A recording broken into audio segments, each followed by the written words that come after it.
I was born and raised in Indianapolis, Indiana. My parents had taken me to church as a kid. Strictly, it seemed to me, just to make Grandma happy. I would hear, they didn't talk about the Bible at home. They didn't talk about Jesus at home. We didn't pray at home. It was just something that I knew that Grandma would take us out to White Castles after the church if we went. So that's all I knew. Being a kid, you just watch your parents and you just kind of take in what they do. So that's all it seemed like to me was we did this to make Grandma happy, and then she hooked us up with White Castles afterward. So at the age of 12, this was a little Baptist church in Indiana. I never knew the Lord. Like I said, my parents weren't really practicing Christians, you could say. They didn't, sorry. I'll figure out what I'm going to do here in a minute, I think. But they weren't really practicing Christians. Like I said, they would just take me to make Grandma happy, and at the church, me and the grandkids would sit in the back of the church, and it was a real quiet, like I said, a Baptist church. So we were pretty much like the troublemakers of the group. And I always felt like the preacher was calling out, like, to me in the back, looking at me, if you don't believe, they're going to hell. And finally, at the age of 12, I walked out of there. I quit going. I began rebelling against my parents. The age of Pastor Bob's son, that's amazing seeing him up here singing for the Lord, because that's the age that I started running from God. I never knew the Lord. Like I said, I started rebelling. I rebelled in school. That was the first time I was introduced to like some weed. I started smoking weed. That was actually the same time that I heard this group on a cassette tape that had this purple and green clown on the front. And they called it ICP. Well, it was different. It stood out. When I became into my rebellion, I wanted to stand out. I'm not sure exactly where it all stems from. I know it's from the evil one, but I wanted to stand out. So I began dressing in all black. I would skate. I would listen to ICP. I would put my hair in mohawks because I knew people didn't like it. So I would purposely do it because I knew people didn't like it. Well, I started smoking weed and little things, stealing just for the fun of it, just to get the adrenaline rush. I got introduced to computers at a young age. At 12, my mom didn't know anything about computers. Through AOL and just tinkering on computers myself, I taught myself computers. And I ended up getting into chat rooms that they would trade credit card numbers. So I started getting into credit card fraud. Then I ordered a laptop at the age of probably 13. I ordered a laptop, a brand new laptop from a company with a stolen credit card number, and it actually got shipped to a friend's house. I knew not to ship it to my house. So now I've already ordered a $2,500 laptop and committed credit card fraud, which is a Class A felony. And I was only 13 years old. It began stemming from there. I'd break into houses, like I said, just for fun. We would do really destructive things. I literally hated everybody. I was racist. I began destroying things. We'd play these games where on Christmas and Halloween, you would run around the neighborhood and any kind of scarecrows or snowmen or anything, destroy it. Man, I'll give you 50 points to go grab that dude's Christmas tree off the front porch and rip it out and go running with it and throw it down the street. I was doing anything. Pumpkin smashing on Halloween, whatever it was, throwing eggs at people's stuff. I get a little nervous and it makes my throat dry. I think that's what that comes from. But, so I was just rebellious. I would jump on people's cars to dent their hoods and whatever it was. I didn't really get into too many drugs at that young of an age, but finally when my dad found out and that my parents had divorced and he had moved out of Indianapolis into the country, he told me if I didn't get my grades up, he knew I was getting out of hand. He said if I didn't get my grades up, then I was going to be forced to move out with him. So needless to say, I didn't get my grades as up as he wanted them to be, so he forced me to move out there. Well, then out there, I stood, excuse me, sorry, the devil's been attacking me. I've had this cold or whatever. It's trying to get on me for a week and a half now. But the devil was in my life using me. I didn't know it. I had gotten into Ouija boards, and I think that was talking with spirits. It seems like an innocent thing, and my mom probably even bought it for me. But when you're summoning up spirits and physically talking to spirits through this little thing, that's voodoo. And the Bible talks about voodoo and also relates it to rebellion. But after I moved out to Jamestown, Indiana, I started getting into drugs heavier and heavier. It started getting into pills. I began whatever I could to support my habit. I began selling weed. And eventually, at 18, I met this pill that changed my life. It was a little blue pill that had an 80 on one side and an OC on the other. And it cost only 35 bucks at that time, because that was over 10 years ago. And I snorted this Oxycontin, and it was the best thing that ever happened in my life. And me as a kid, when people would ask why I did drugs, it was because I liked the altered state of mind. That was just my thing. I liked the altered state of mind. And I got hooked on this pill. Well, along with these opiates comes you nodding. So I was the only kid that had a license out of my friends. So I would be driving, and if you're nodding and driving, it doesn't go hand in hand. You're not made to sleep while you're driving, if you get what I'm saying. You're not supposed to be falling asleep while you're driving.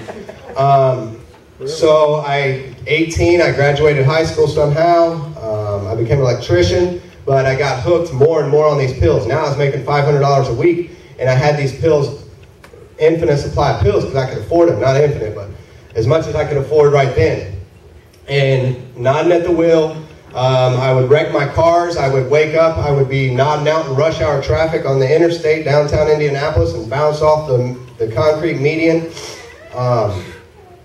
Then I would wake up on the other side of the interstate one time, and I was heading towards an oncoming car at 70 miles an hour at 4 o'clock in the morning. I believe the Lord woke me up in time for that so that I didn't end my life. And then when the pills got too expensive, someone introduced me to heroin. Then when I snorted heroin, I said I'd never stick a needle in my arm. I didn't for the longest time, and I was just snorting it. Then one day we couldn't get the powdered heroin. And there was tar heroin, which you cannot snort, tar heroin. And so as much as I didn't want to, I was dope sick by now. I got dependent on it. And I let the person shoot it up into my hand, because I said I'll never stick a needle in my arm. And as a drug addict, I was very deceptive. That's what drug addicts are. They're very, very deceptive. So I told myself, and the thief, the Satan, is the father of lies and is a deceiver of the brethren. And he would deceive me. I'm never going to stick a needle in my arm. So then I would have people shoot me up in my hand just so I could say I hadn't done it in my arm. Then when I got tired of supporting their high and paying for their buzz to take them with me just so they could shoot me up, I eventually started doing it myself. And I found myself in a big mess. I finally got arrested at the age of 20. And I still didn't realize I had a drug problem. I started drinking. And because it was legal, I was put on probation, and I began drinking. Well, the problem with when I drink is I'm a blackout drinker. So Crazy Joe, when he would drink, would be even more crazy. Then once I got past the stage of now blacked out and I'm not conscious in my own right mind, then I would do crazy things. Just to make it quick, I was a blackout drinker.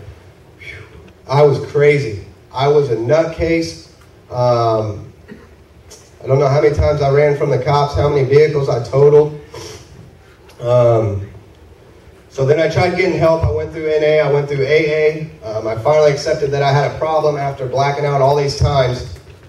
And none of the NA and AA wouldn't work. I'd get sober for maybe 3 months at the most, or then I would go out and I would go into a halfway house and I would be fine in there. But then once I would get out, I would end up falling back. And I actually wondered to myself one time, what if I'm institutionalized? What if I'm only going to be able to live sober in a halfway house the rest of my life?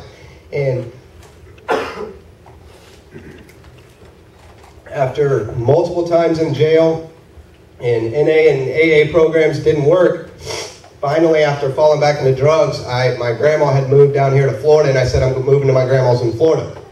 I could stay away from drugs there. And I came down to Florida, but when I got down here, I stayed away from the drugs and weaned myself off the drugs, but then I started drinking again, and I would go to the bars because that's legal, so it's okay. And like I said, I'm a blackout drinker, so I got kicked out of every bar in Inglewood.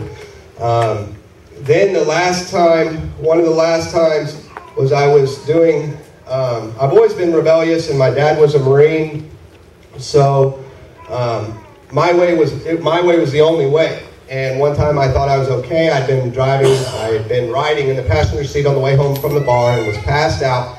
And so in my mind, I was doing what was right. I wasn't driving. And my cousin stopped at a gas station. He went inside. The police saw him, said, "You're drunk. You need to call someone to get you." Well, then when he went inside, they saw me passed out in the passenger seat of the car. They woke me up. So this is to show you how much of a whack job I was.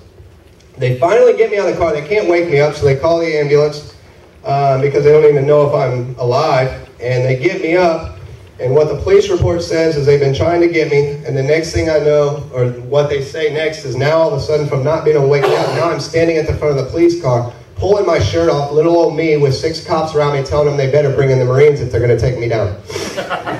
I turned around and they kept wanting my ID so they could get to the ambulance, and I hadn't done anything wrong, so I'm not giving up my ID. You don't need to know who I am. I turned around to walk away.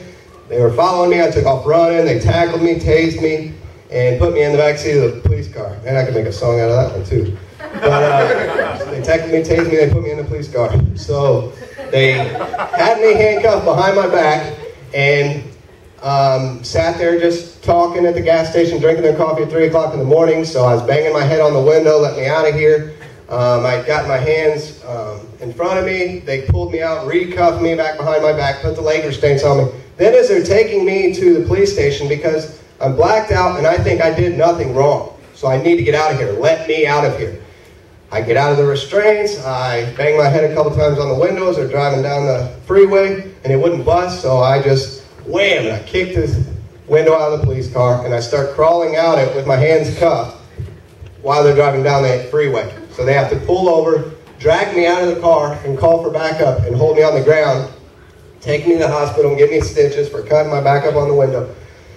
So I was wild. I was crazy. I'm sure your pastor was crazy too. He's lived a little longer than me, so he's probably got me beat, I bet, on the wildness. But I was a crazy kid. And finally, after going to jail, I decided to seek help. My grandma, we had seen this ministry, Loving Hands Ministries, up on stage at a church we were at. And I was sitting in the back of the congregation. God, you've set me free from these drugs before. Please, you got to do it again. And one day I see these men up on stage giving their testimony about how God has set them free from drugs and alcohol. And I call him, and he lets me in the program. But I didn't want to do things my way. I was stubborn, like I said, and I knew the right way. So I just wanted to get off drugs, and I ended up leaving the program because I didn't want to die to myself. And that program was teaching you to die to yourself and surrender your whole life to Christ. So I flew back to Indiana trying to serve God on my own terms. Then I got another electrical job, and we were out of state in Kentucky with a company vehicle, and I had been drinking again. Now Joe's back drinking again, and they said I needed minutes for my phone, and they said, just take the truck up to Walmart. Knew and I had been drinking, and needless to say, with that incident, I put the 3/4 ton diesel truck, I rolled it into a cornfield. And a 3/4 ton truck, you're not going to be able to push back over. I was so obliterated that after I crawled out of the top of the vehicle because it was on its side, I tried to push it over. I thought I could just push this thing over real quick and get back in and go. And it wasn't. I guess it was totaled when I found out the next day. So I told God right away then, I said, God, if you keep me out of jail this time, because I'd been out of jail many times. I've rear-ended people twice in a row, the same car, like boom, boom, before they pulled over, because I guess they still stayed in my way or something. And now I went to jail. The police showed up, and somehow God's grace kept me from going to jail. The police told the man to leave, and then my cousin had showed up and talked the police officer into letting him drive me home. And so, again, I told God, if you get me out of this one, I'll go back to Loving Hands. And Loving Hands is an 18-month discipleship ministry for men with life-controlling problems there in Florida. So God kept me out of jail, and I flew back to Florida, and I came into the program and finally surrendered myself to him, and God's been using me ever since. So the reason I tell you all this is that I was whack. I was crazy. And now I'm going to tell you about how good the Lord's been being to me and how much God's using me and impacting lives. I completed that program and completed the staff training, and Pastor Wendell has asked me to stay on his full-time staff. I'm now the resident director. He's 72 years old, and he's been running this ministry for 30 years, impacting men that struggle with drug addictions and helping them, raising them into men of God. And now he's passing the mantle on to me. He's raising me up to take his place when he's not around anymore.